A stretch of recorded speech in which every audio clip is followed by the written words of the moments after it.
Hello, everybody. We are live.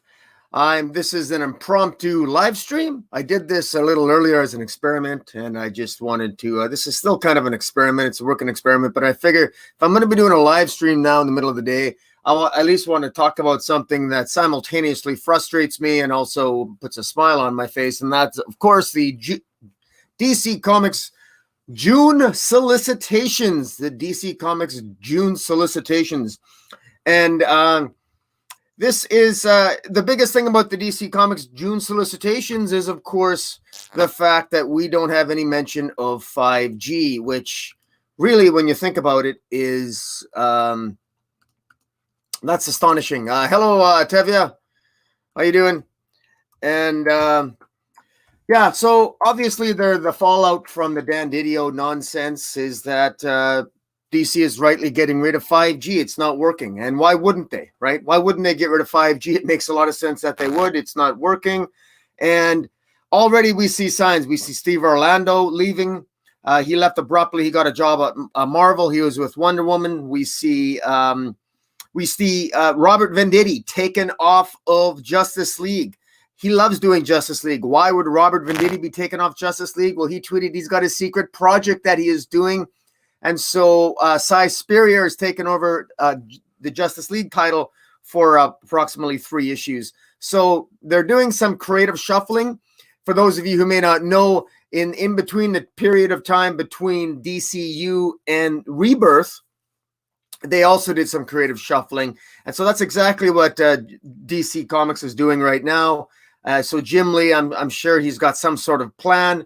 Whatever plan that they rejected that Didio had in place that got him fired for whatever reason, clearly they're trying to right the ship, whatever that means, and they're going to be moving forward. But in any event, I'm going to share a screen here, and with the June solicitations. And this is the new. We're going to be following on Newsarama here, and just to follow along, we're just going to go, and I'm going to give my 2 cents worth on about all this nonsense. And Deceased. Well, is it really that much of a surprise that Tom Taylor got another series, Deceased? This is not surprising at all. This is the way it should be. After the corrupted anti-life equation turned billions into monsters, including Earth's heroes, our planet was as good as dead. Years later, of course, we have Damian Wayne, John Kent, Cassie Sandsmark, Batman, Superman, and Wonder Woman, Earth 2, back to the dead planet.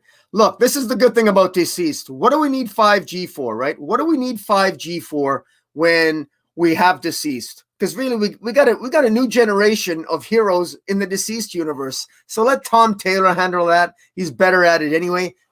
Quite frankly, they should give Tom Taylor his own universe, and presumably that's what Deceased is. What most people, I think what most of us who love comic books already realize anyway, we've been loving Tom Taylor for a long time. Tom Taylor already has proven his success with the DC alternate universe with Injustice, which was phenomenal. And it's not surprising, of course, that they're going to let him handle the ship here for Deceased. Now, moving on below that, the second big thing, I find it interesting that Deceased got top billing over Batman 3 Jokers for Newsarama. I know that there's no such thing as top billing, but it's interesting that on the screen here, when you go to Newsarama, they mention Deceased Dead Planet first ahead of even Batman 3 Jokers. And then below Batman 3 Jokers is Dark Knight's Death Metal #2. Now, 3 Jokers is something we've been waiting an awfully long time for. I don't know what to expect, but what's interesting about it is you gotta wonder that with all the creative reshuffling that DC is doing, you have to wonder if in fact what they're doing is if Jeff Johns himself is someone that is going to be coming back. He's off Shazam. They've removed Jeff Johns off Shazam. Is that because he's going to be working on other titles? Because normally they have to do some very fast creative reshuffling here, because they only got, let's face it, they only have like 2 or 3 months to sort of change creatively what they're doing, to probably change up some titles, change up if are they even going to be doing the DC Generation 1, 2, 3, 4, and 5? We don't know, but it really makes you wonder. Batman 3 Jokers has sort of that's been a story that's been told for a while, going back quite a way with its origins back in DC Universe Rebirth, as it states. So it's very interesting that that's going to continue. We're looking forward to that. Now, Death Metal, some comments on Death Metal. Death Metal doesn't at all in any way, shape, or form remind me story-wise of Scott Snyder's Justice League run. So this is something that I find a little bit baffling because, well, I shouldn't find it baffling, but they're utilizing the metal formula. Scott Snyder wanted Greg Capullo to help him on it, and that's exactly what he has been doing. And they're put together this storyline. But I mean, just read it for a second. I mean, does this sound in any way, shape, or form like this is something that is related to his storyline in Justice League? It says, "Get ready to scream. Wonder Woman soars across the horrifying dark multiverse landscape in the world's most demented monster truck with Swamp Thing riding shotgun. The two arrive at the ghoulish cemetery base of Batman and his army of zombies. But can the former friends stand each other long enough to form a plan and strike back and take back the planet? Plus, what's Lobo doing in space?" I got to tell you, that has absolutely nothing to do with the storyline that took place in Justice League, which I thought, how is that going to wrap up the storyline in Justice League? There's no mention of Perpetua. There's no mention of any of that. It really makes you wonder if Scott Snyder has completely abandoned that premise. Has he given up on it? Has he thought, did he think that his Justice League run was a complete failure? I mean, he's the one that wrote that the bad guy's winning. So it's interesting. Death Metal sounds fun. It sounds interesting. It sounds like something I'm definitely going to check out. I'm a huge Wonder Woman fan. Most of you who watch my channel know I love Wonder Woman. He says, Scott Snyder says that Death Metal is a spiritual successor to Metal, and he's utilizing Wonder Woman appropriately for that purpose. I'm not sure how Wonder Woman driving a monster truck with Swamp Thing riding shotgun is a spiritual successor to anything, but hey, you know what? I'll give everything a shot. Now, moving on down, Batman issues 96 and 97. James Tynion the fourth, man. You know, it's funny. One of the things that DC has going on is, I believe I know there's another writer coming on board. I forget his name. He's a screenwriter from Hollywood. He's coming in after James Tynion the fourth. I have to wonder if they're still going to hire him to continue to write Batman. My inclination is to think that they are going to do that. But in the meantime, I'm sure DC is so happy because James Tynion the fourth, his success with this, particularly with Punchline and the new Clown Hunter, that's really taken off. But what I want to give James Tynion the fourth credit for is that this is actually a good story as well. This is actually interesting. The story of the designer. This is an interesting villain. And now that he's returned and he's got all these designs and he knows what the final design of the Joker was, and it was apparently so horrifying that he wanted to kill the Joker upon hearing it. This is good stuff. And the fact that Catwoman has a secret, and the secret being that she wanted at one point take down Bruce Wayne, and that the Joker might implement the very plan that, or the designer might implement the very plan that Selina once had to take down Batman. That's very interesting. And it's a very fun way and a crazy way to maybe throw some drama and tension in between the relationship between Batman and Catwoman. It's a lot of fun. James Tynion's, I really like what he's doing there. Doing a great job. Now, does anybody read Batgirl? I don't read Batgirl. Written by Cecil Castellucci. I stopped collecting Batgirl quite some time. This is called, it sounds interesting, The Last Joke, spinning out of the catastrophic history of the Gordon family. Babs is forced to relive the most traumatic events of her life. That's presumably when she's shot by the Joker. Let's face it, the Gordon family is pretty screwed up. Her brother's a psychopath. He played a role in, he was a psychopath, then he helped Batman defeat the Batman Who Laughs in the Batman Who Laughs 7-issue miniseries. He's now back, apparently a bad guy again, traumatizing his sister. Surprise, surprise. A lot of dysfunction in that family, to say the very least. I might check that out only because it's an interesting premise. Cecil Castellucci is not someone that's written anything that I've actually enjoyed reading. I think she read some Young Animal. I can't remember the title. It was the I think she wrote some Doom Patrol, but maybe I'm wrong about that. Any event, it is what it is. Going on, Peter Tomasi on Detective Comics. This is one I'm definitely checking out. I'm enjoying it. It's sort of a completion of the Two-Face storyline. It's nice to see Peter J. Tomasi returning and finishing a story dealing with Two-Face that he dealt with quite some time, a number of years ago. Now, Nightwing, are we ever going to we got Dick Grayson back. The Joker knows Dick Grayson is Nightwing, and plans that Joker has set in motion in this summer's event, Joker War. It will haunt Batman forever under the control of the Joker's new henchperson, Punchline. Nightwing must battle the people he once loved most, Batgirl, the Robins, and himself. Isn't this going on and on forever and a day? I mean, how much more are we supposed to take? I mean, I thought we went through that with Rick Grayson. Now he's back as Dick Grayson. Now he's still struggling with that. It's interesting that Punchline is there. It's nice to see DC utilizing Punchline. They're building on her popularity. Hopefully they're going to make her interesting. And hopefully maybe Nightwing will become more interesting along with it. Who knows? We shall wait and see. Wonder Woman 759, written by Mariko Tamaki. Now, this is something that I wanted to comment about for quite some time. When I heard the news. Now, Steve Orlando is now going to be going to Marvel, and in between him, taking his shirt off for his tweets and, showing off his, he's still a skinny little guy. He's got imaginary lat syndrome. He's one of those guys. He's really skinny. And then you do some weights and then your arms get a little bit of blood in them and you feel bitter and you feel bigger. And so what you do is you take a picture of yourself and you show off on Twitter how big your 14-inch arms are. All the power to you, Steve Orlando. Maybe focus on writing some comic books, but he's going to be doing it at Marvel now. So be it. In the meantime, we now have Mariko Tamaki on Wonder Woman. Her claim to fame is giving post-traumatic stress to She-Hulk and ruining that character. Good job, Marika. Fantastic job. She's also got another claim to fame. She wrote Supergirl Being Super, which wasn't bad, but derivative and boring, straight up. She's not, Marika, one thing that Mariko is not very good at, Mariko Tamaki is not good at writing adventure. She's not good at writing exciting tales. She's not good at developing character. She's really, really bad at that. She's not good at, she's not good at plot lines. I mean, she introduced a cooking show, the drama of cooking with She-Hulk. It was not good.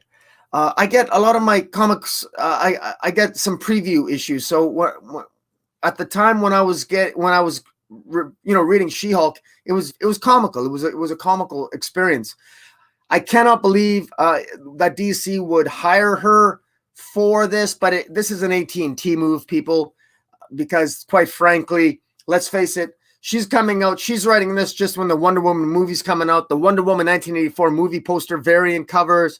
That's going to be all over the place. There's going to be advertising for Wonder Woman like crazy in all the comic books. Hopefully, it'll drag some people into the shop. The villain in the story that Mariko Tamaki is going to be writing is Maxwell Lord. He's the same villain that's in the movie, and so that's good. Unfortunately, my biggest fear is that if she is looking, if Mariko is looking to the movie to get the version of Maxwell Lord to write for the comic book, it will suck, because it just will. Because the version of Maxwell Lord in the movie is not the one that should be in the comic book, because the Maxwell Lord in the movie, the plot line is ridiculous for the movie. Even if the movie's good, Maxwell Lord in the comic books is infinitely more interesting than the one that will be portrayed in the movie. And I hope he doesn't look as ridiculous as the Maxwell Lord in the movie. And I have all these fears. I hope they're unfounded. I hope Mariko Tamaki, I will happily eat my words and come on and say that I was wrong about her. But I've got some very serious concerns. She gave the same token responses that everybody who's never written Wonder Woman before, who suddenly realizes that they have to write Wonder Woman, that goes on and they say, well, I've always, I was always a Wonder Woman fan growing up, yada, yada, yada. What Tamaki is not, is she's not someone who's familiar with the continuity. And although, I will admit Wonder Woman's continuity isn't all that great, but in any event, my fingers, I'm not really, my fingers are crossed, but I don't really have a lot of hope for it. You'll note that on the advertisements for Wonder Woman 759, it specifically states that Wonder Woman picks up the pieces of her life following her battle with the four horsewomen and her run-in with the Phantom Stranger. It mentions Man's World again, so right away this tells me that this is another writer who views the Amazons at odds with Man's World, who, despite being in an age of political correctness, you can't get away with it if the genders are reversed, but Wonder Woman continues to get away with in advertisements and everything else by calling it Man's World, despite the fact that there are in fact more women on this planet. Anybody who thinks this is Man's World doesn't know how to count. But in any event, it is what it is. And so Wonder Woman 760, that's just going to continue the nonsense. Event Leviathan, checkmate number 3. I'm actually astonished by event checkmate number 3. I actually did not realize, I straight up did not realize that, I didn't realize that event checkmate number 3, that was still going on. I didn't realize that. I thought it was just going to be one issue. But apparently, they're going to go on and on and on. Guys, I'm back. I can finally see the chat here as I'm talking. Sorry about that. I was just getting used to everything. And in any event, my event checkmate number 3, more nonsense. I don't know what's happening with checkmate. It would appear that for all the talk of how big Leviathan was, now apparently Superman isn't really going to be battling Leviathan in the pages of checkmate. It's all the other ancillary characters that Bendis is going to be writing. A quick comment about Bendis. He actually gave a comment. He actually answered some questions on Instagram last night, and somebody asked him, and he answered the question. Somebody asked Bendis, how do you respond to all of this sort of, I'm paraphrasing, how do you respond to all this negativity and the fact that you're not quite, getting a handle on the DC universe? And Bendis was quite forthright about it. He said that he referred to his experiences writing Miles Morales and writing Riri Williams, and stating that there was a lot of negativity and negative press when he introduced those characters, and when he's done past stories, when he did Avengers Disassembled, et cetera, et cetera. He states that he's used to criticism like that, but he is confident, and he chooses to be confident, that his stories will be better remembered as time goes by. So I guess you could say it's sort of like if I buy a bottle of wine, I buy 2 bottles of wine, I open one of them, they're the same bottles of wine, I open one up and it tastes terrible. So then what I should do then is I should not drink the second bottle of wine, which is identical. I should let it age and drink it in about 20 years. And it'll taste much better in 20 years, assuming I'm still alive to drink it. That's kind of like what it is with Bendis. And when he writes for DC, he's an acquired taste. You just got to let him grow on you. That's how that's going to work. That's how it's going to have to work for me to get accustomed to Bendis. So let's go back to the share screen saving again. All right. So the next one is Strange Adventures number 4. Yeah, Tom King, I don't mind Strange Adventures. I don't mind this at all. It's all right. It's an acquired taste. I like Tom King. Let's face it. Tom King is best when he's doing 12-issue series. As long as I know that his stories are going to end, and it's psychological for Tom King. It really is. When Tom King knows that he's got 12 issues, I think it just makes him naturally try to realize that, I guess I got to end my story. Maybe I should actually have a point to all that I'm doing right now, and I'm writing. And he makes it a little bit more cohesive. You know what I mean? It's just better that way. All his critical successes have arisen primarily due to 12-issue series. And that's just a fact between his Vision, his Omega Men, his Mr. Miracle, right? Sheriff of Babylon. Yeah. Now, going on, Joker Harley Criminal Sanity Secret Files number 1. Now, this is interesting. I've wanted to say this a number of times. I guess I can see. Probably it will age like lipstick on a pig. Right. Right. right. This is Dark. Hello, Dark Knight. I'm experimenting with a little bit of. I'm experimenting here on this live stream a little bit, and I need to experiment by myself. So there's a couple things I wanted to experiment and just go through this, and I thought I'd have some fun. And if people want to listen, that's fine, and I appreciate people in the stream. But in any event,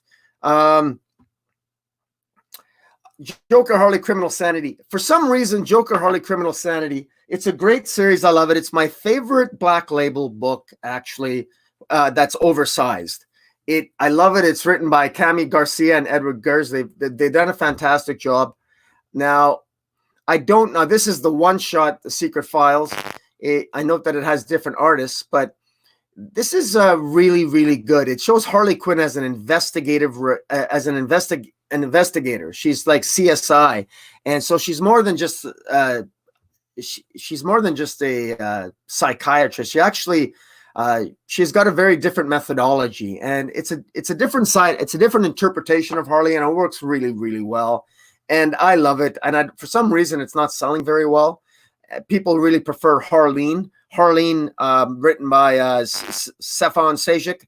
Harleen has sold so well, it's made the New York Times graphic novel bestseller list in the top 3, which is really good since the New York Times finally started to bring back and rate the graphic novels. They brought back their bestseller list for the New York Times, and I know a lot of people are glad they've done that. Jimmy Palmiotti and Amanda Carter, issue 3 of their Harley Quinn and Birds of Prey oversized issue comes out in June. I'm looking forward to that. Jimmy Palmiotti and Amanda Connor, they actually have my vote. I would like them to write Wonder Woman moving forward. I like their Walmart Wonder Woman. At least it's entertaining. It's fun. I don't want them to be Wonder Woman. Heck, let Amanda Connor have some fun with Wonder Woman. Rock the boat a little bit. Have Jimmy Palmiotti in there. I love the fact when he wrote Wonder Woman, they're writing Wonder Woman right now in their Walmart specials, and they brought in Jonah Hex. They brought in a slew of other characters there, and it was such a fun tale.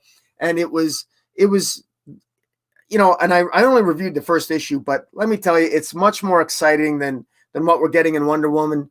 Although, notwithstanding the fact that Steve Orlando's doing not a bad job with the 4 Horsewomen, but he's not focused enough in his writing. Marvel, I think DC was wise to let Steve Orlando go. Steve Orlando's a great guy. He talked to me.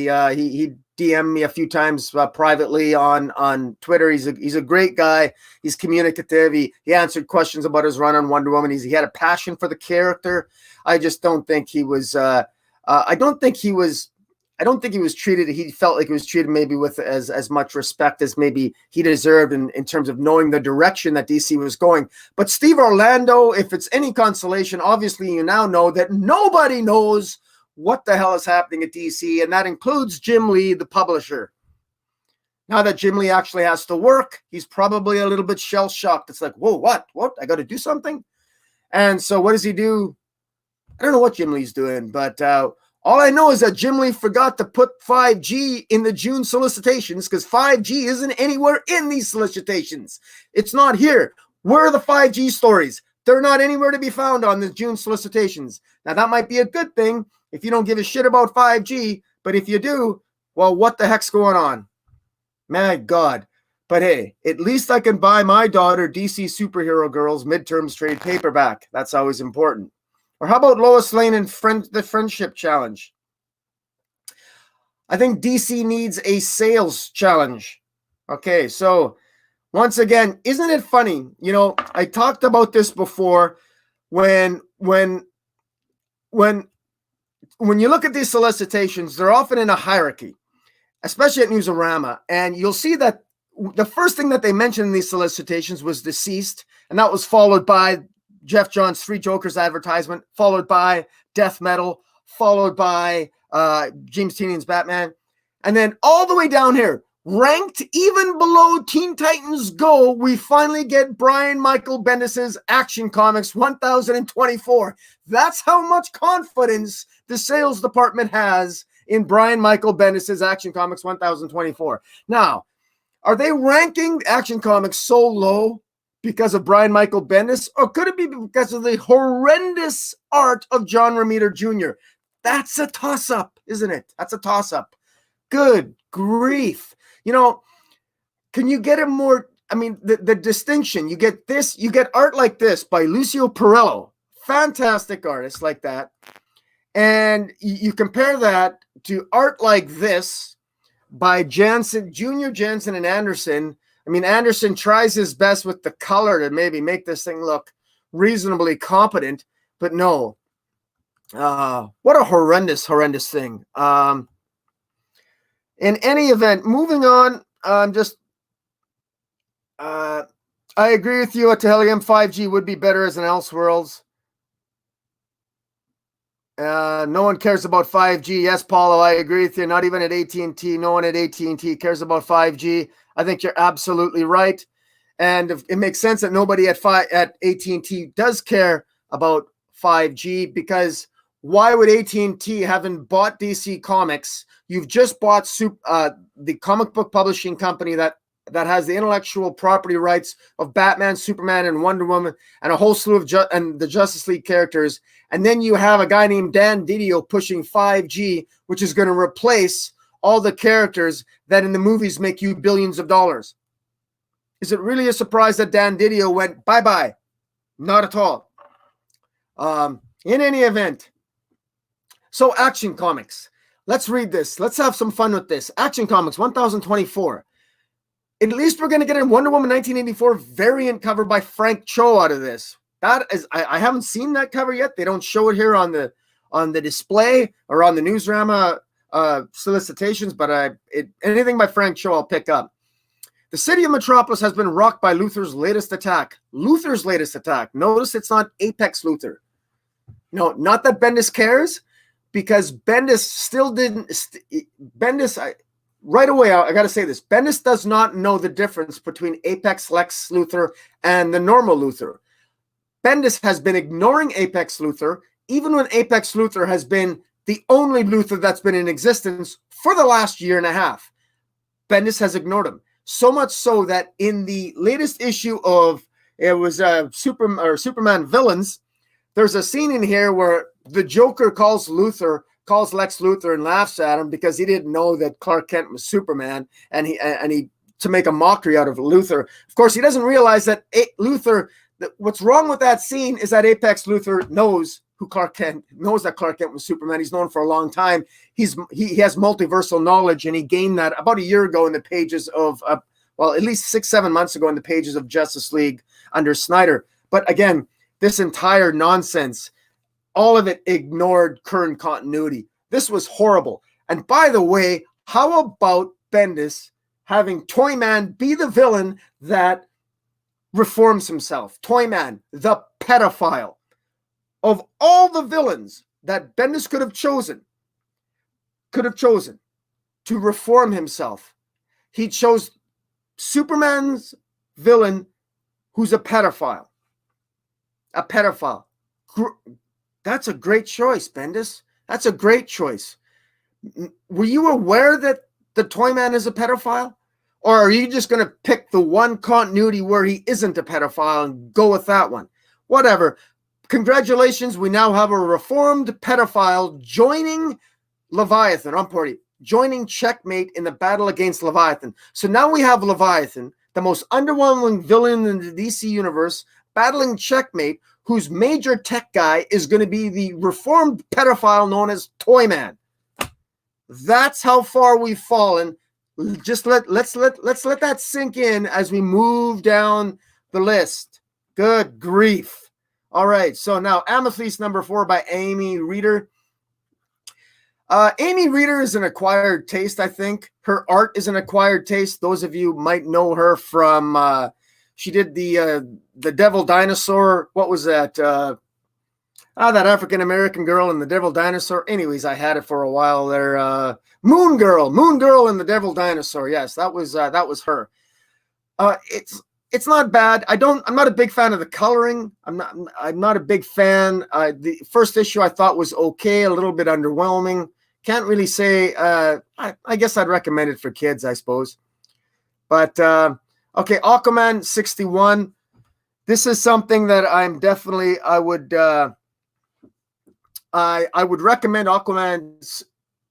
If you guys are going to be collecting DC, obviously don't collect any Superman, don't collect Action, don't collect Event Leviathan, don't collect Young Justice. Those are all badly written titles. They're going nowhere. And if you're going to collect the Bendis title, you're probably better off picking up Legion. At least you can maybe put together some semblance of a story. Aquaman, though, is definitely going somewhere. This has all the hallmarks, I think, that will be a classic tale. Kelly Sue DeConnick is doing a really good job here. The art here by Robson Rucka. This is arguably one of the better written and certainly one of the best drawn comic books that DC has in their echelon right now. They're going to have a daughter. Not sure what the name of the daughter is going to be, but we do know that Queen Mira is going to be getting married. The tease solicitation here for Aquaman 61 is that it's a race to the chapel as Mira is awake and betrothed. But who's the groom and why isn't it Aquaman? Well, there's a greater mystery at work. Let's just say that I'm sure that it's going to be one of those last minute things where Aquaman's going to show up, and I suspect this is going to have a happy ending. I suspect this is going to be the beginnings and maybe one of the symbolic first comics that might give us an indication of actual rebirth. Remember in Rebirth with Aquaman and Mira kissing, and it was a feel-good story, and then we've waited how many years since then to finally get some happiness in Aquaman? Well, we're getting it. We finally got Wally West, who hopefully from the fallout of Flash Forward, he's on the Mobius chair. We have Wally West on a path toward redemption, toward that rebirth, toward that hope. I think we're going to be getting it with Kelly Sue DeConnick's Aquaman with Arthur and Queen Mira ultimately getting married and having their daughter. We're going to have some happiness here. And also possibly as we get down to the Flash, we might have some legacy characters showing up in the Flash in the form of hopefully a rebirth as well.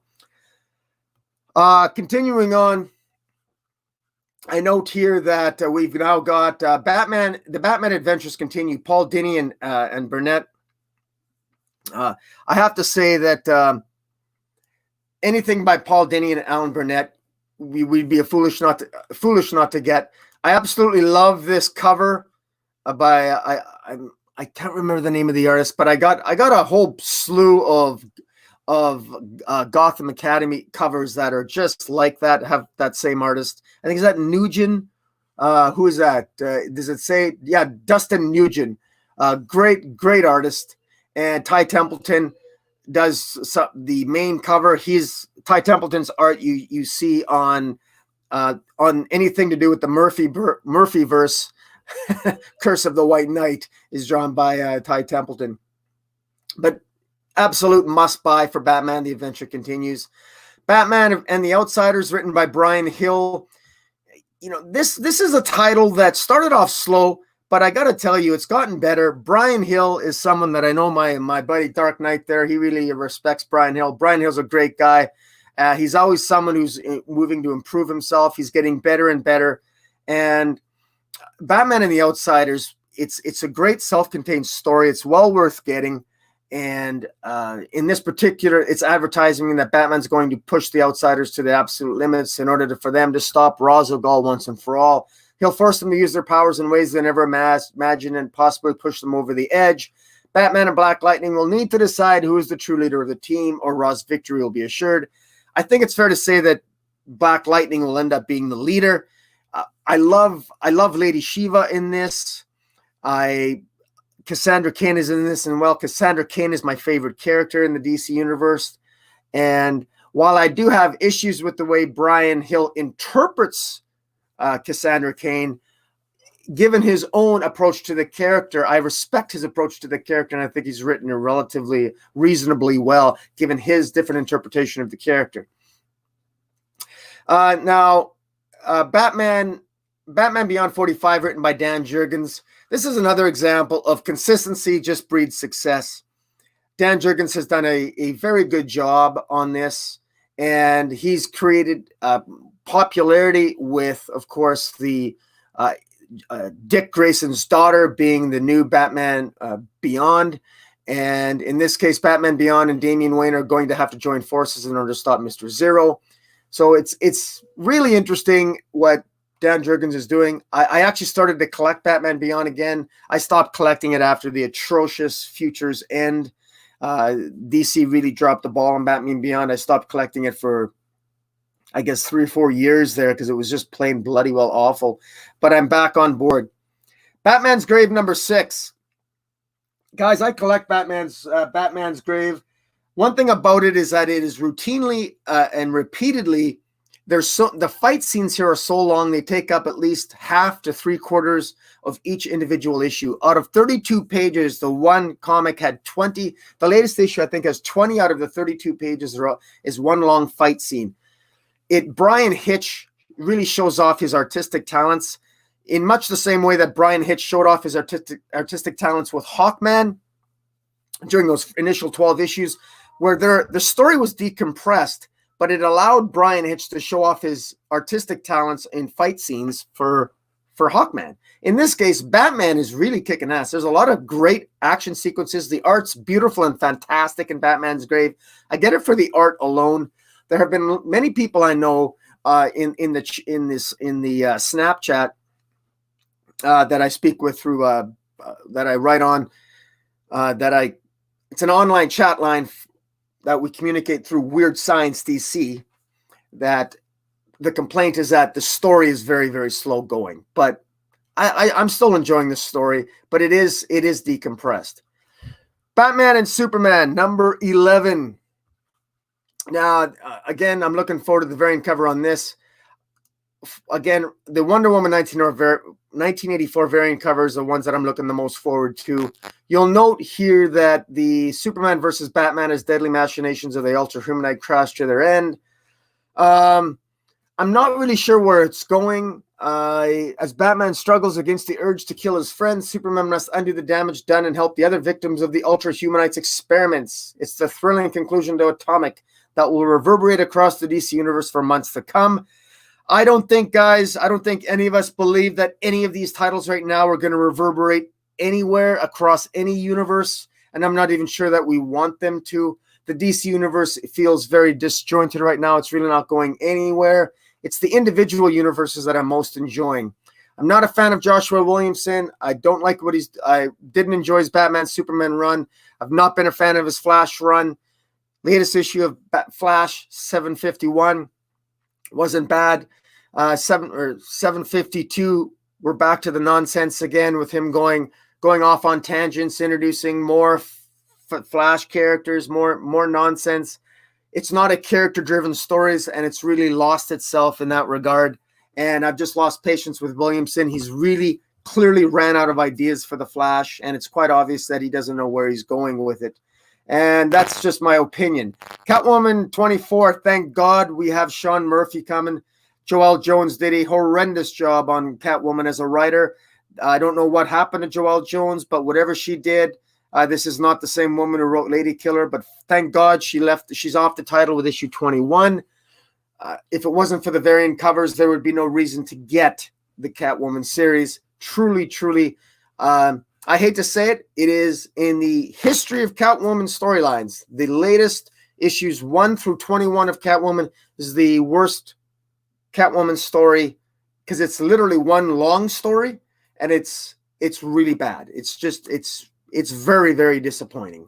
Very disappointing. And Joelle Jones is better than this.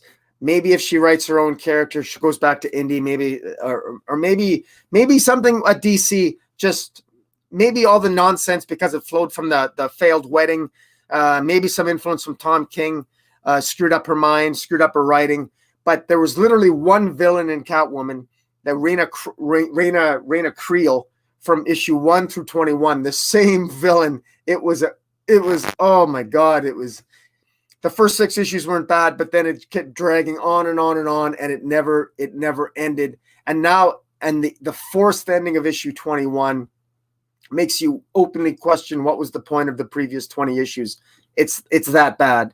In any event. Yeah, we're but William, Tevya, you said we haven't seen John Kent and Batman Beyond for years. That's true. Yeah, Bulma Briefs, you said you heard everyone like the book on Batman Beyond. Yeah, lots of people are liking the book lately. And but before that, I guess maybe I'm a late bloomer. I just took a while to get to it. Continuing on here, Flash number 757, The Legion of Zoom Part 1. Now we're dealing with Flash's greatest enemies again. Gorilla Grodd, Turtle, Trickster, Captain Cold. They all attack Central City at the same time. Haven't we seen this same plot line again and again and again and again and again? Joshua Williamson, do you have any new ideas at all?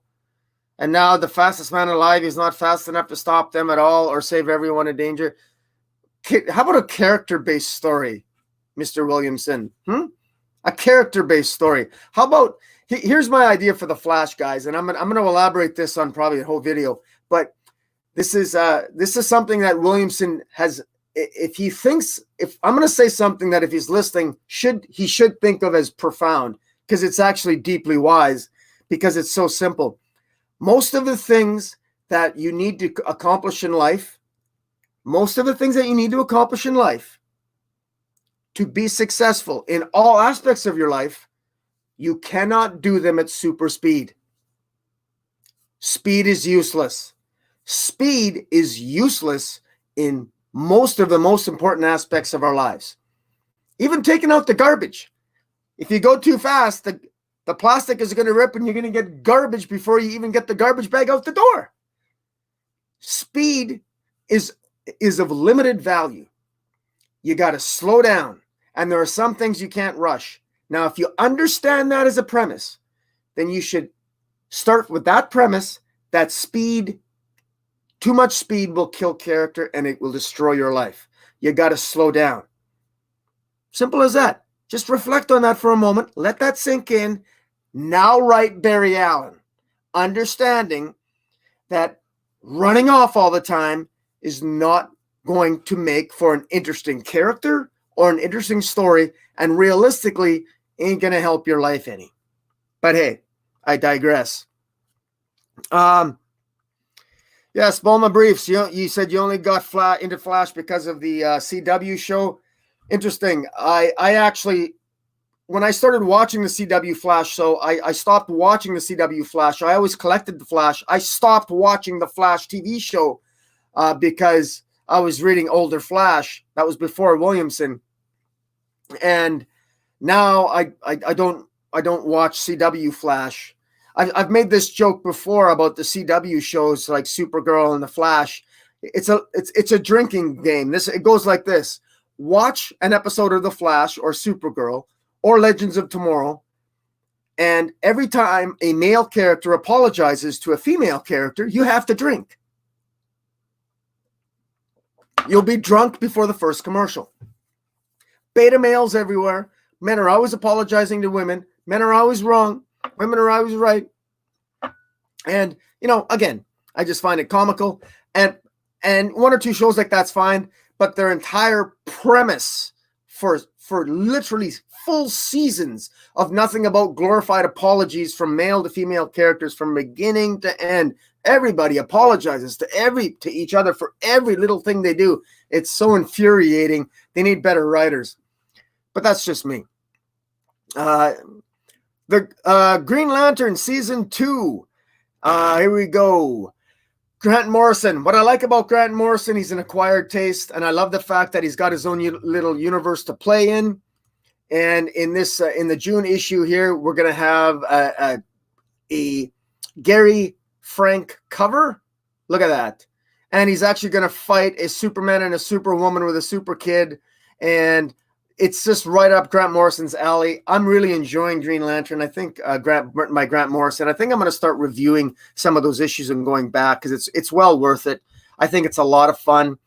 And Liam Sharp's art is just fantastic.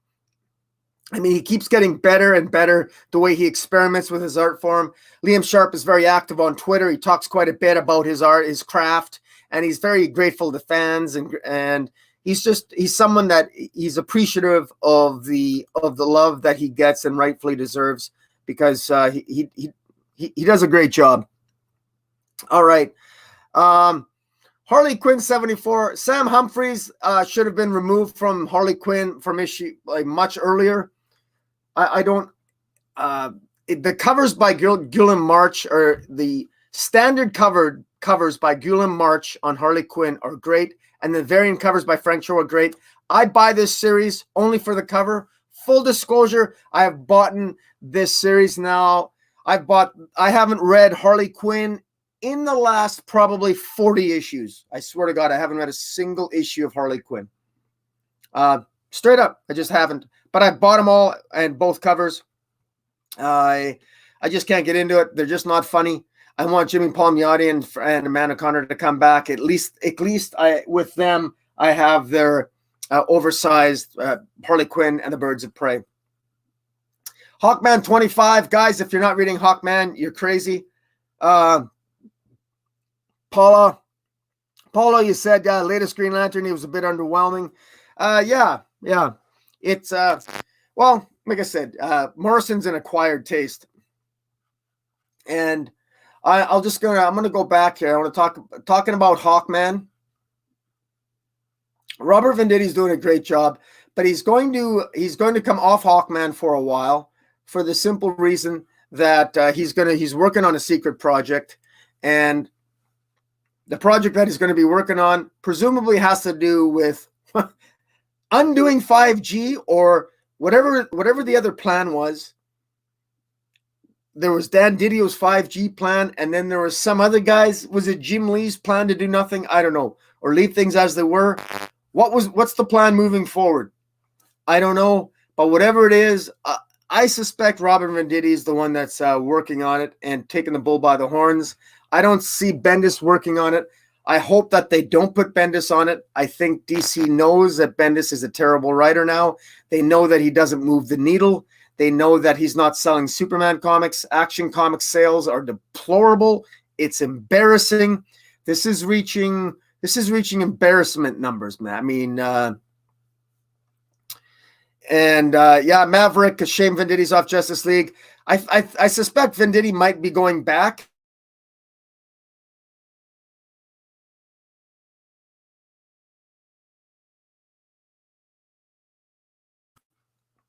But hopefully he'll be back. And Spurrier, I think it's going to be interesting to see his interpretation of Justice League. Bulma Briefs, Bendis has 2 comics from DC that I like.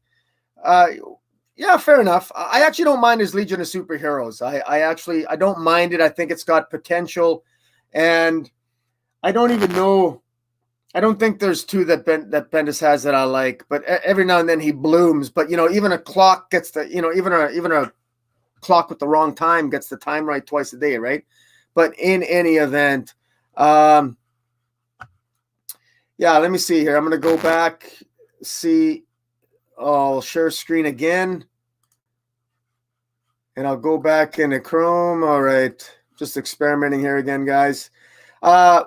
Now, Justice League 48, written by Simon Spurrier. So we know the transition point.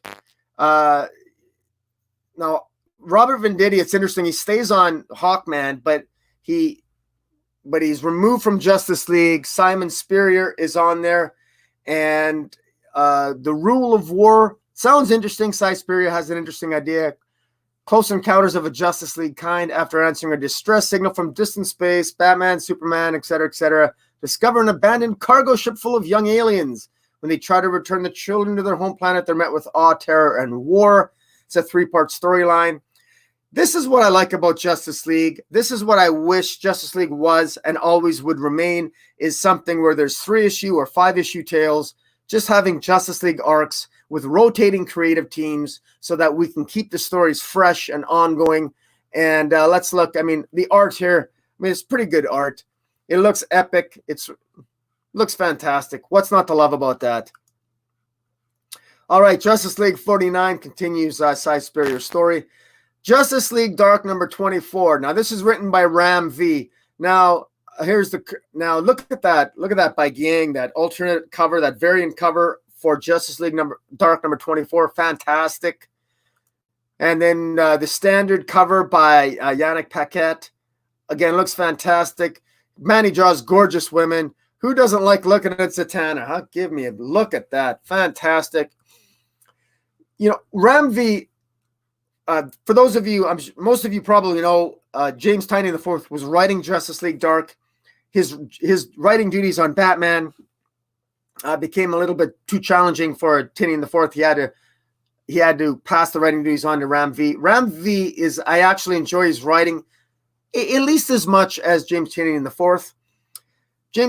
Justice League Dark has been a title that has tended to drag on, but it's now finally getting to the point where we're going to be battling the Upside Down Man.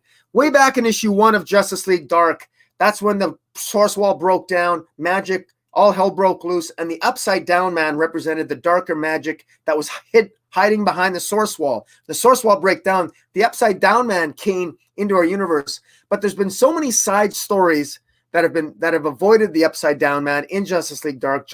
Upside Down Man has been that dark magical force in the background, and while the Witching Hour and all those other different storylines were playing out in Justice League Dark, the Upside Down Man was sort of staying in the background and biding his time, even while the Injustice Dark League was building up their forces. The Upside Down Man was watching everything and doing his own machinations. It's been really good. And yes, I agree that the Upside Down Man is indeed horrifying. And I love the way that artistically he is rendered. How you artistically render the Upside Down Man is so important. How he can just appear and he's always upside down. It's like gravity doesn't apply to him, and he's always hanging or walking on walls. Scary shit. How do you think they'll use Superboy Prime now that he's back? How do I think that they're going to use Superboy Prime? You know, that's an interesting question. Superboy Prime, for those of you who don't know, showed up in the pages of Jeff Johns' Shazam. Now, what's interesting about Superboy Prime showing up in the pages of Shazam is that Shazam is a comic book that, more so than any other character, is almost geared toward, you would think, a younger audience, and yet Superboy Prime is a ridiculously violent character. For those, I remember back when Infinite Crisis came out. Infinite Crisis came out. It was supposed to be a story about what happens when the Trinity breaks down and Superman, Wonder Woman, and Batman don't get along, and then the world would fall apart. And Infinite Crisis, remember that all the heroes from the original Crisis, which included the Earth 2 Superman and Superboy Prime, Superboy Prime smashed into our mainstream universe because it was becoming corrupted. And the symbol of that corruption was the breakdown in the relationship between Superman, Wonder Woman, and Batman. And in any event, it ends up that Superboy Prime, he went insane. And remember he was ripping limbs off, he was ripping heads off, he damaged his arm off. I think it was that one character, I think her name was Pantera or Pantha. He decapitated her, and grossly violent character. And now he shows up in the pages of Shazam. It's a story of a bunch of orphans that have Shazam-like powers given to them by their fellow orphan Billy Batson. It's kind of like, it's hard for me to reconcile Superboy Prime being in Shazam. Like he's going to rip off the little kid's limbs. I don't know what Jeff Johns is thinking, but in any event, I do find it interesting. Straight up, you probably have hit it. I'm not a fan of Superboy Prime. I don't like Superboy Prime. But Superboy Prime, I admit, is a great villain. I suspect now, as a possibility, Superboy Prime could be seen as maybe the brand new villain now that 5G is being discarded with. Who's the actual villain? Because with Wally West going off into the multiverse now in the Mobius chair, and he knows that something's wrong with the multiverse. Now, we could infer that however Wally West fixes the multiverse, that he was going to fix it in such a way that 5G would be the result. Since we no longer are in 5G, and it looks like DC is doing something different, the question remains is, now how will Wally West fix the multiverse? Because presumably when Wally West fixes the multiverse now, the end result is not going to be 5G. It's going to be something different. But more specifically, who is the villain going to be that Wally West in the Mobius chair and the rest of the heroes of the DC universe have to fight in order to preserve the multiversal time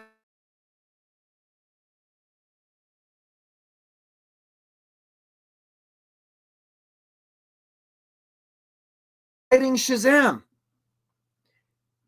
Is it the case that Geoff Johns was removed from Shazam because he not only is finishing up 3 Jokers, but he's working on an undisclosed new title in light of the fact that Venditti was fired? Could that be a possibility? And that's why we have a new writer on Shazam? And could Geoff Johns be utilizing Superboy Prime in a storyline that revamps or reboots or retcons the DC universe?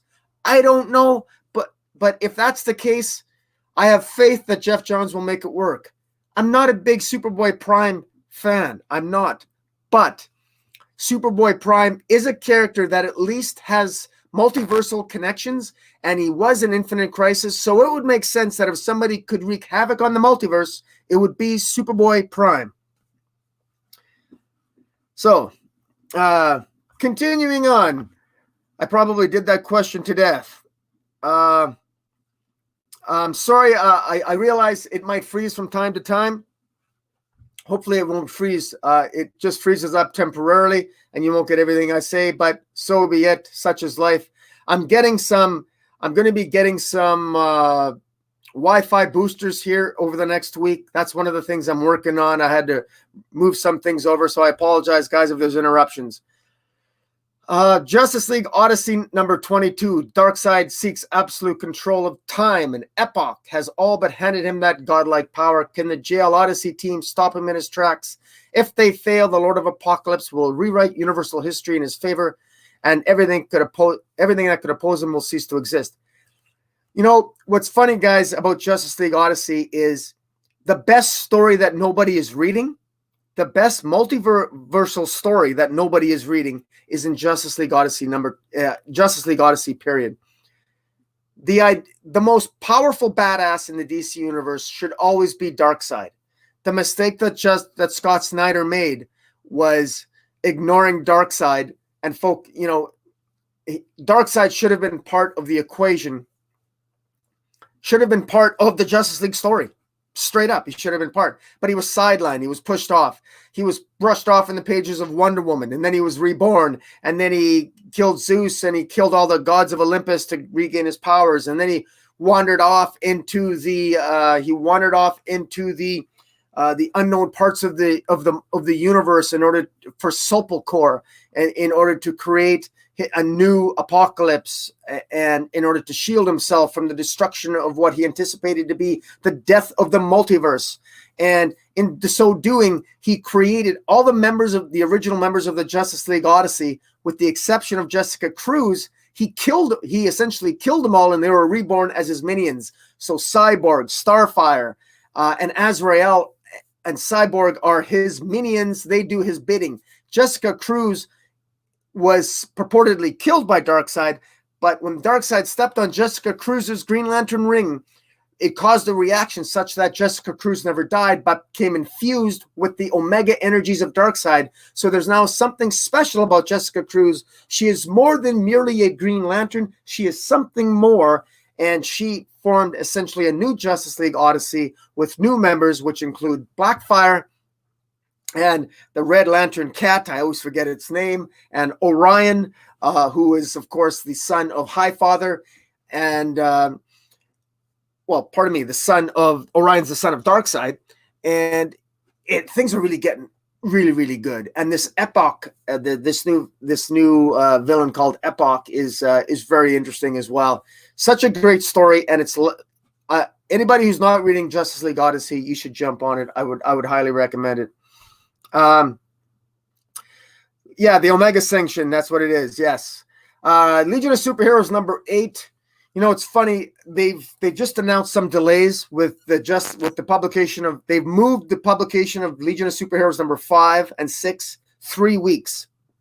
So there's a 3-week delay for Legion of Superheroes number 5 from the beginning of April to the end. What I find interesting about that is, now there's no reason to panic yet. Don't worry, guys. We're going to get our Bendis Legion of Superheroes, but I find it interesting that there's a delay in the first place for that long. One could say that it's not that long. I think it is. I think that they're changing some plot points and changing some dialogue because of what's happening with 5G, because 5G would undoubtedly affect the future. So Lois Lane number 12. I'm in the minority on this. I like Greg. I really enjoy Lois Lane, the Lois Lane series. I know a lot of you are not enjoying it, or you're not getting it, and those of you who are, you don't find it particularly interesting. I love it. I quite enjoy it, and I don't even think it sidetracks from the DC universe that much. I think Greg Rucka writes Lois Lane very well, and he writes her in a way that makes her more tolerable in my eyes than when Bendis writes her. I have a healthy respect for Lois Lane when she is scripted by Greg Rucka, less so by Bendis, who makes her to be frankly a terrible mother and just an all-around bitch. But now that goes on. Mad Magazine I don't care about. Man Bat number 2. Who asked for this? Are they trying to protect the trademark? I think that's what they're doing.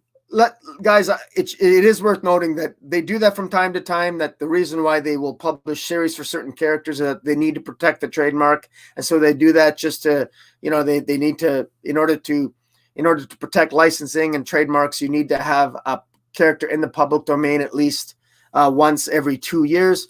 Now, why Man-Bat? I don't know. Man-Bat's already in the pages of Justice League Dark, but who knows?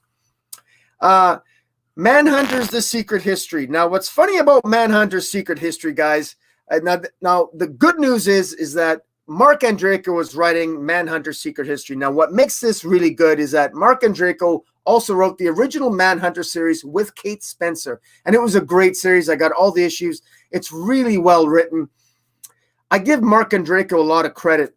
Mark Andreyko had to write Supergirl for the entire year while Bendis was writing Superman. So after Man of Steel was out, we had the whole year-long Rogolzor storyline.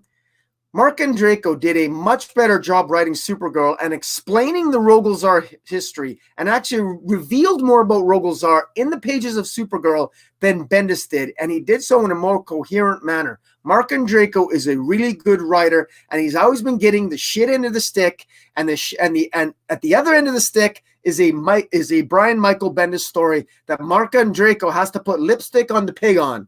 But look, Mark Andreyko is a great writer. He deserves better than this. I hope that him writing Manhunters, I hope he can write his own story and that he doesn't have to necessarily link it to Leviathan. But here it says, Kate Spencer is working to unearth the mysterious secret history of the Manhunters, but Mark Shaw and Leviathan have other ideas. Can a lone Manhunter outwit an entire country? Well, what's interesting, what's sad about this is that the reason why if the story sucks, it's only going to suck because Mark Andreyko has been told specifically by Bendis what he's supposed to write. And that's why it will suck if it does suck. Now, if Mark Andreyko was left to his own devices and can write whatever he wants, that will be a good series. I actually have high hopes for it. And if Bendis has a brain in his head, he'll just stay away from Mark Andreyko, let Mark Andreyko do whatever he wants, and Bendis would be wise to take cues from Mark Andreyko, not the other way around. All right, Metal Men number 9. This is written by Dan Didio. Dan Didio may have been fired, but he's been allowed to finish Metal Men number 9. Now, here's what's interesting, guys.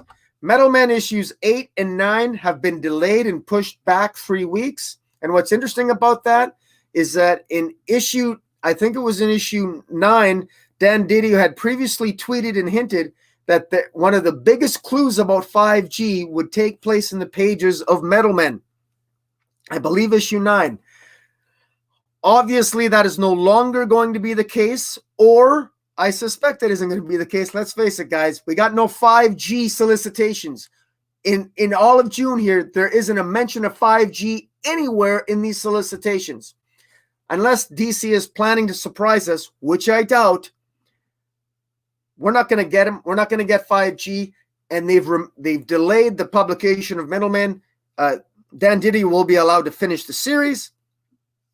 However, there's likely going to be no 5G hint to it whatsoever. That's going to be removed. I suspect that the delay in the publication of Metal Men number 9, 8, and 9 is because they're removing and they're changing the nuances of the story to remove any reference to 5G, and they're probably going to have to tweak the story accordingly. That's what happens. So is 5G canceled? I don't know, Tevla. I don't know. The signs certainly point that way. Okay, so the question, the deaths of Vic Sage. Guys, this is a fantastic series. I love this series. The art is fantastic. There's something about when you have that oversized, those oversized issues from DC, they're just gorgeous. There's something about the extra big comic book page when you have it right in front of you. It's just fantastic. I read a lot of comics digitally as well, and I got to tell you, the digital experience can be really awesome. There's different things that they can do with the medium of the digital experience that can make comic books, that you can experience a comic book story differently. When you read a comic book this size, the normal size, it can be really good. But there is something that is really great about the oversized, that artistically it can really be a great experience as well. Red Hood and the Outlaws, number 47. This is something, a title that I do read all the time. It's interesting that this is the last on the list. Now, I realize that I'm suggesting that there's a hierarchy that Newsarama uses, and and I know I'm probably wrong on that, but I just chuckle at it. Why they would put Red Hood and the Outlaws near the bottom and not above the Bendis titles, I don't know, but it is what it is. The Chamber of All has been excavated by the Untitled in Korak, which means it's up to Red Hood, Artemis, Bizarro, and Essence to prevent an unspeakable horror from wiping out all of humanity once and for all. There's always something that I find entertaining about Red Hood and the Outlaws. The art's usually pretty good in this case. The art and the variant covers by Philip Tan, the normal covers by Pelio Pantalino. In any event, it's always good for a read. Scott Lobdell really lost it there for a while. I disagreed when for some reason he took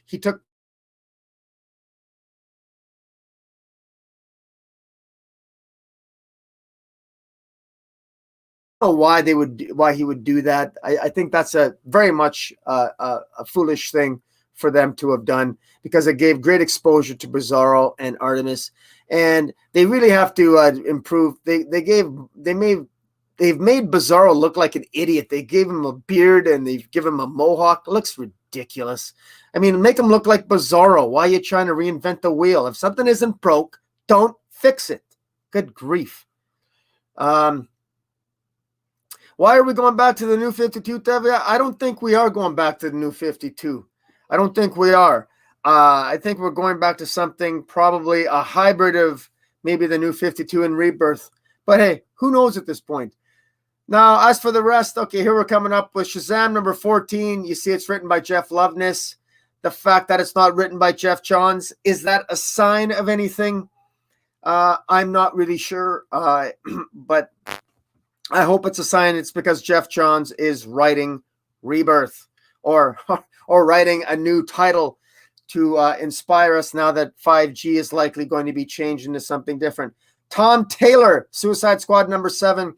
This is so great. I love the fact that Deadshot actually finally gets his pardon and he goes back to his daughter Zoe, but naturally his past always catches up with him. Who's going to be the person that has Deadshot's back when he gets his pardon and he goes and he tries to reunite with his daughter? That sounds like a story that is perfectly suited for Tom Taylor. Tom Taylor is great at writing adventure and emotionally written tales, and it's something that I think would be right up Tom Taylor's alley. Look at this variant cover. Fantastic. That is obviously, that's Deadshot. I'm assuming that that's his daughter on the very top. The character with the mechanical arms there, that's the new character created by Tom Taylor. I'm forgetting, for the life of me, I'm forgetting that character's name. But it's one of his better characters. It's nice to see that character there, because at least with these solicitations, you know who dies and who doesn't die. In any event, we're getting lower on the list, and we're going Superman number 24. Superman's legendary susceptibility to magic is about to turn his life upside down. A mysterious new villain comes into his life to pit him against Dr. Fate. Nothing about that interests me at all. Nothing. We're supposed to have the formation of the United Planets. I'd want to see the political machinations of that. We're supposed to be getting some epic battles. Where is this? Does Bendis have any idea what he's doing? This is awful. Awful. Superman 24, that's only a few issues away, and we're not even dealing with a coherent plot line. What an awful. I just get so frustrated. Superman's pal Jimmy Olsen. This is a mercy kill, people. Superman's pal Jimmy Olsen, number 12. Matt Fraction. I've expressed this before. I couldn't be more disappointed with this title. This is horrendous. This is, look, if you love Silver Age Jimmy Olsen, all the power to you. This is an awful, awful series. It is, and the thing is, I shouldn't even say it's awful. It has a coherent storyline.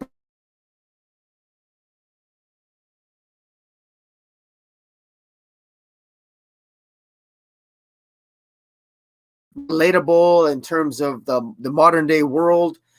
He comes across like a complete moron. And when you insult a character like that, at least if you're going to have the guy continue to look like a moron, dress like a moron, have a haircut like a moron in the variant covers, I mean, seriously, who's going to buy this? If you see a cover like this, who the hell's going to buy this cover? Come on, man. Like, put a little bit of forethought into what you're doing, man. This is nonsense. It just blows me away. Absolutely blows me away that they're doing, in terms of what they're doing. It's frustrating as hell, but it is what it is. Good God. Teen Titans number 43. Let's look at some of these covers. All right, that's not a bad cover. Cover by Bernard Chang. Damian once away, being rejected by everyone else because he doesn't get along. Robbie Thompson is the writer. All right. Robin begins a hunt that leads him to KG Beast, the same assassin who wounded and nearly killed the first Robin, Dick Grayson. Will Damian Wayne cross the line to enact brutal revenge on the Russian villain, or can the Teen Titans temper the current Robin's rage? Seems very derivative, very boring. Have we not seen that same thing again and again and again and again and again? One to miss, one to skip. The Terrifics, number 29, Gene Wan Yang. I love this title. It's always a lot of fun. There's always something different happening. Simon Stagg is dead, but don't worry. Prodigal son Sebastian has arrived to take his place. If you guys haven't been following Terrifics, it's too much to explain, but suffice to say, there's always something happening. It's a lot of fun. Issue 25 was particularly great. The entire issue, you could actually choose which direction, what decisions you wanted the characters to make. It was a lot of fun, well worth the read. Young Justice number 17. This is arguably the worst title that DC has out at the moment. This cover is indicative of what the problem with the series is, and Bendis's fundamental misunderstanding of the characters across the board. Impulse is not this old. Impulse is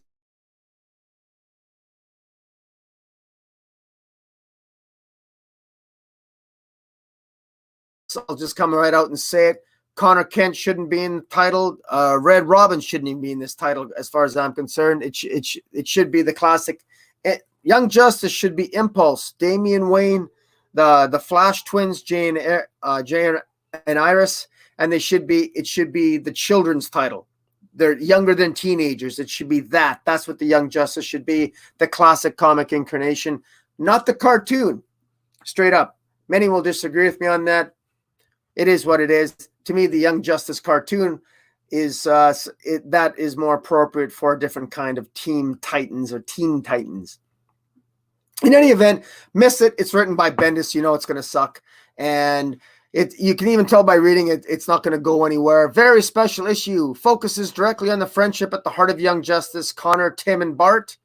As younger men, these three heroes built Young Justice on their friendship. That's not entirely true. Now their dream has grown and changed as much as they have. They haven't grown, Bendis. You haven't made them grow. They haven't grown organically. It's only been 17 issues by the time this hits. So none of that is true. None of that is accurate. And so skip it. Nonsense. The Plunge. All of these. The Plunge. Daphne Byrne. Pick them up. These are ones that I'm reading. You guys are going to love. If you love horror, guys, this is what you want to get. I read plunge number 1. It's really good. It's really good. And it's literally about them. It says here the crew of the Derleth has been very generous hosts. They come across an old ship that has been lost for over a couple of decades, since the 80s. And, well, of course, it's a horror comic, so you can imagine that there's all kinds of strange things that happen. But there's a lot of plots, great characterizations by Joe Hill. This guy knows how to write. Plunge number 5, the entire series. Pick it up. Daphne Byrne, written by Laura Marks. In this issue, number 6, it'll be the full scope of Daphne's relationship with the mysterious brother is revealed. So is the full strength of their combined power. God help anyone in her path. I'll check it out. Far Sector. Not bad. Written by N.K. Jemisin. I'm enjoying this. It's an alternative Green Lantern at the far end of the multiverse. I'm enjoying it. It's good, kick-ass, and it's disconnected from the DC universe, which is very important. You need it to be disconnected from the DC universe, because if it's not disconnected from the DC universe, it's just going to get tied up in the minutia and the mess of what is the current DC universe, which is not a good thing at the moment. I'm not a fan of the Books of Magic, The Dreaming, The House of Whispers, John Constantine. I started collecting all of those. I dropped them all. I didn't really enjoy them. The Last God. I've been loving The Last God, written by Philip Kennedy Johnson. I love it. I'm going to be doing a series of reviews on The Last God. The Last God is a very complex series. It's like Game of Thrones level. It's something that I need to take my time to review in order to get a handle on the story. But all the information to enjoy the story is there, but it takes time. It's perfect if you sit back with a hot chocolate or a Corona or a Crown of Vanilla and Crown is really good. Check that out. But no, The Last God is really good. There's going to be a source book for The Last God explaining things in greater detail coming out in April next month.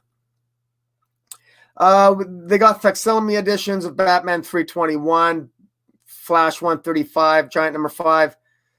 Yeah, I'm gonna finish this up. That is really all I want to talk about for the solicitations. I'm gonna go back now. I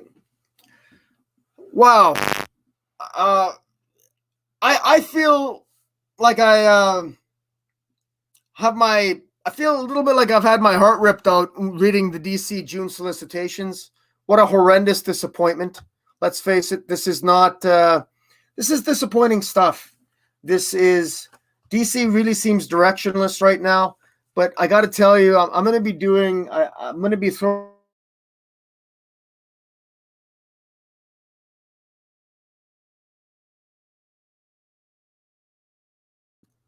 only about 3 or 4 of them are DC. There's so many great independent titles right now, but that'll be for a separate broadcast. In any event, guys, those are the solicitations. I'm going to let you guys go. Thank you for listening. I just wanted to, talk about the solicitations, rant and rave a little bit. I will talk to you guys later. Tevya, thanks. Teelam, thanks for your comments. Paulo, you said Far Sector's premise is not living up to its full potential. Jemison isn't respecting the rules. I guess I can show that. Is not living up to its full potential. Jemison isn't respecting the rules, so she set out for the story, and all the characters become too human and not alien enough because of it. I think that's a good point. Although I will say, though, that I think that the larger plot I find interesting. I did actually thought that it became a little bit too esoteric at the beginning in some ways, some of the characters and even the names of the characters. So I like the fact that there's a little bit more maybe humanization of the characters, but I guess we can disagree on that. But I think we can both agree that it is a story worth checking out. I want to thank everybody in the chat. I know I didn't converse a lot with you in the chat because I don't have a second screen to look at the solicitations. So in any event, thanks everybody. Brevin Campbell as well, and Moose Games and Maverick. Thanks for all your comments.